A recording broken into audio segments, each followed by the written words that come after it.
به نام خدا، سلام خدمت همه دوستان عزیز و فعالین در صنعت بزرگ آسانسور و پله برقی کشور.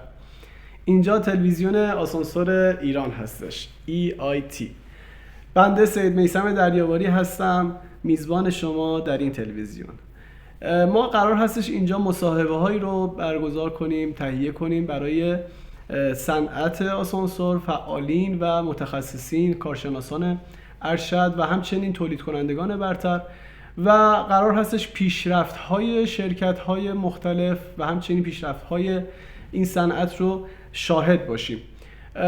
در این مصاحبه هایی که قرار هستش برگزار کنیم، ما با افراد مختلفی مصاحبه میکنیم و شما رو آشنا میکنیم با روند کاریشون، با روند پیشرفت هاشون و اختلاف ها و ممکنه پستی ها، بلندی ها و فرازها و نشیب هایی که ممکن هستش در این صنعت پیش بیاد.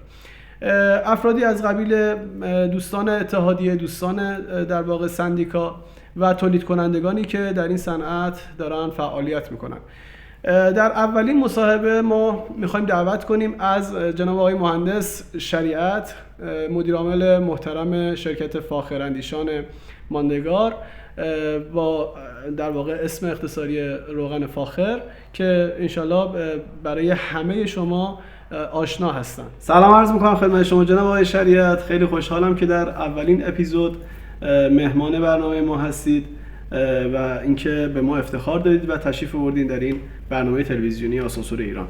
اگر سلام علیکی هستش بفرمایید در خدمت شما باشیم. سلام عرض ادب. خیلی خوشحالم که در خدمت شما هستم. مهدی شریعت هستم، مدیر مجموعه آسانسور فاخر در خدمت هستم. من در اولین در واقع صحبت و سوال و مصاحبه میخوام از شما یک بیوگرافی داشته باشم برای اهالی صنعت آسانسور که شما رو بیشتر بشناسن. لطفاً بفرمایید. عرضم به حضور شما که من از سال 1384 وارد صنعت آسانسور شدم و به مدت 10 سال حدوداً در شغل نصاب آسانسور فعالیت داشتم، در زمینه مکانیک و راه اندازی و در شرکت‌های مختلفی استخدام بودم. به صورت استخدام پیمانکاری کار می‌کردم. بعد از مدت اینکه نصابی رو گذاشتم کنار، وارد عرصه تولید شدم. خب تو این چند سالی که توی صنعت آسانسور شما فعالیت کردین، اولا که خب با چه اشخاصی روبرو شدین، با چه شرکت‌هایی در واقع وارد کار و همکاری شدین و اینکه چه فراز و نشیب‌هایی داشتین پیش روتون؟ عرضم به حضور شما که من حرفه آسانسور رو از برادران صدیقی یاد گرفتم، یعنی آموزش به من دادن و خیلی مدیونشون هستم که واقعا تمام تلاششون رو کردن که من آسانسور رو خوب یاد بگیرم.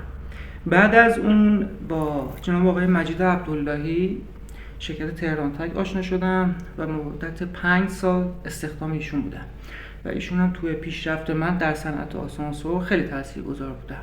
بسیار عالی. من یاد آقای مهران مدیری افتادم در برنامه دوره همی. هر اسمی رو که ایشون توی برنامه‌شون می اومدش دعوت می‌کردن برای مصاحبه. منم میتونم از این مسئله وام بگیرم و افرادی که حالا اسمشون میاد در این مصاحبه دعوتشون کنیم به صورت رسمی.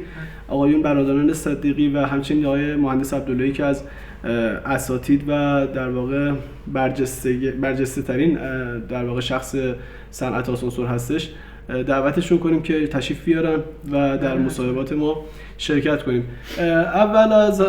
بعد از این سوالی که حالا از شما پرسیدم، میخوام از شما بپرسم که جناب آقای شریعت، شما خودتون رو موفق میدونید در این زمینه تو این چند سال یا نه؟ توی این سالا که تقریبا الان فکر کنم 18-19 سال بشه که فعالیت دارم تو صنعت آسانسور. بله، از سال 84 تقریبا. اگه بخوام خودم رو موفق بدونم از 100 حدوداً 50% من خودم موفق میدونم تو صنعت آسانسور. 50%؟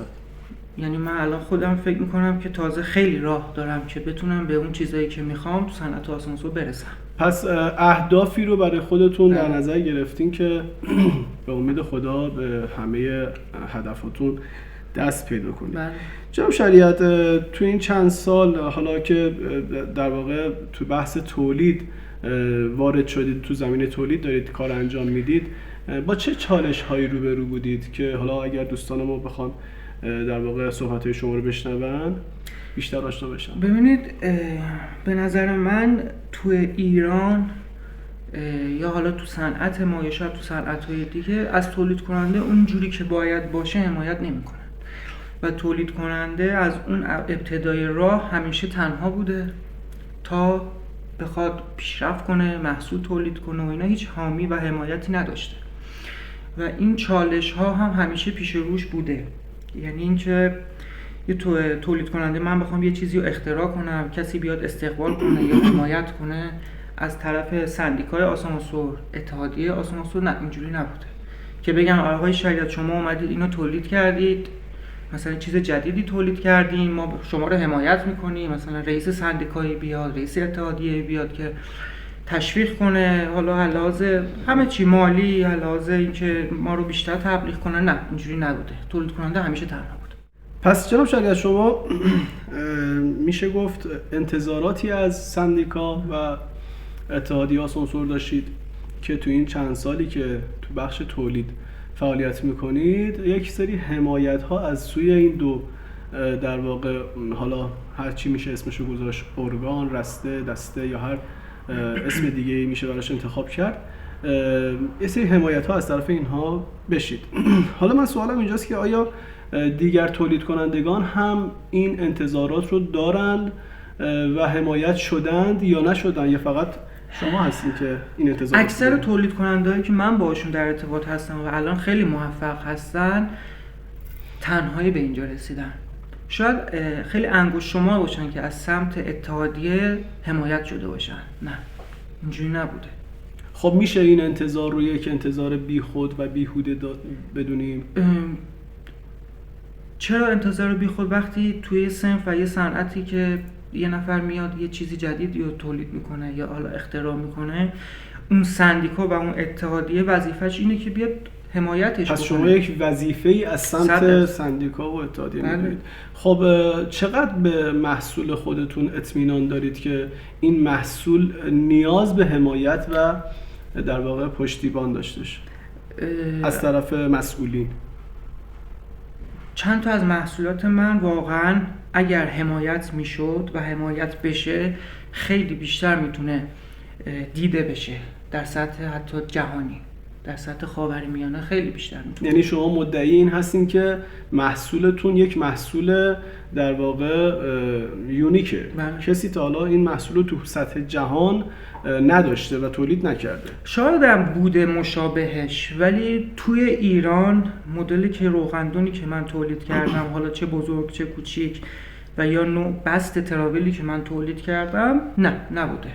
و اگر این حمایت از طرف سندیکا میشد من خیلی میتونستم قوی تر از اینی که الان هستم باشم. دیگر تولید کنندگان هم این محصولات این چنینی داشتن، محصولات یونیک و دسته اول رو داشتن تو زمینه تولیدات خودم، تولیدات آسانسور دیگه. حالا آره خیلی هستن که نوآوری داشتن، خیلی هستن که مثلا ما چند سال پیش کابین آسانسور انقدر لاکچری و انقدر خوب نبود، ولی الان مثلا کابین پلاس یا جنرال کابین اومدن کلا یه نگاه دیگه‌ای به کابین انجام دادن، کابین لاکچری کردن، تزییناتش و اینا، بل خیلی تاثیر گذاشت تو صنعت آسانسور ما، خیلی پیشرفت کرد کابین آسانسور. پس یعنی اگر ما جناب آقای خداپرست رو هم دعوت کنیم به این تلویزیون ممکنه از این توقعات رو داشته باشن، از این دست توقعات رو داشته باشن از در واقع سندیکا یا اتحادیه. خیلی هم عالی. جناب شریعت، عرضم به حضور شما که تعاملاتتون با رقباتون تو صنعت به چه شکل بوده؟ یعنی شما اگر محصولی رو تولید می‌کردین و رقیبتون هم مشابه محصول تولید می‌کردش، چه نوع رفتاری داشتین باشون؟ ببینید من کلاً محصولاتی که تولید کردم بعد از یه مدت کپی شدن. کلاً من چیزایی که تولید میکنم برای خیلی‌ها شاید مثلا اولی عجیب باشه و خیلی نو باشه، برای همین میان کپی میکنن و این خواسته رو دارم از اونایی که محصول تولید میکنن حداقل یه نوآوری توی ظاهر محصول یا تو ابعاد محصول یا تو کیفیت محصول داشته باشن که دیگه عین خود محصول فاخر نباشه. یعنی هم از لحاظ کیفی، هم از لحاظ بسته‌بندی همه جوره شبیه محصول شما بوده. بله اینجوری بوده، ولی حالا نمیدونم بگم متاسفانه یا خوشبختانه تو کل همه جهان همین جوریه. شما هر برندایی که خیلی معروف میشن، حتی مثلا لوازم صوتی تصویری هم که معروف میشن، بعد از یه مدتی میان فیکشو میزنن و این باعث افتخار منه که اومدن فیک محصول منو زدن. محصول من انقدر خوب و لاکچری بوده که اومدن بتونن از در کنار محصول من محصول خودشون بفروشن.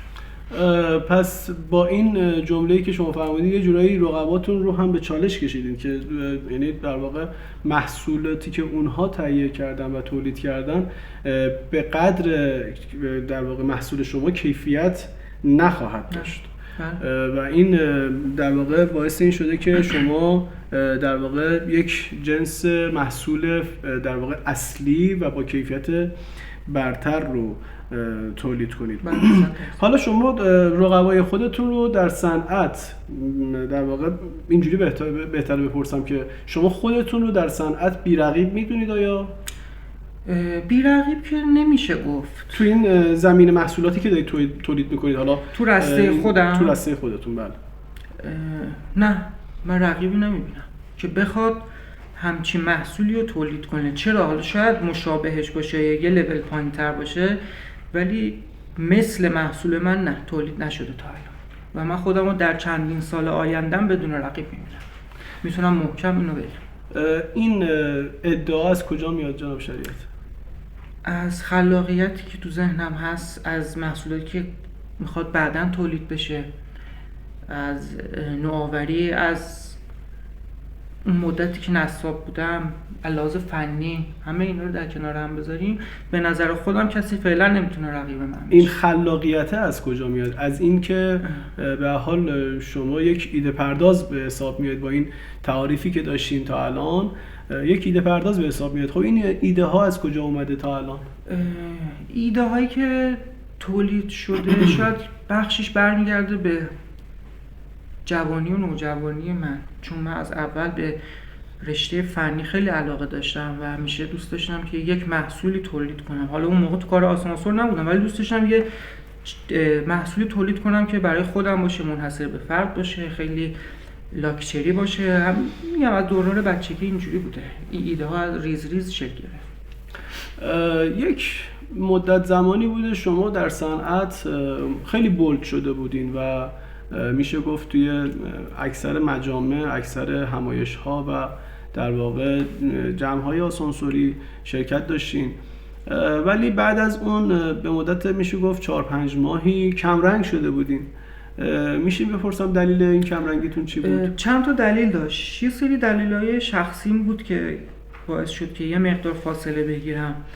یه سری هم که توی جمع نیومدم یا حالا تو فضای مجازی کمرنگ شدم، برای اینه که میخوام شاید یه محصولی رو تولید کنم، نیاز به یه فکر و نیاز به زمان بیشتری داشتم، برای همین خواستم فاصله بگیرم که بتونم اون محصول جدیدی که بخوام تولید کنم و با بهترین کیفیت و متریال، با بهترین طراحی وارد بازار کنم.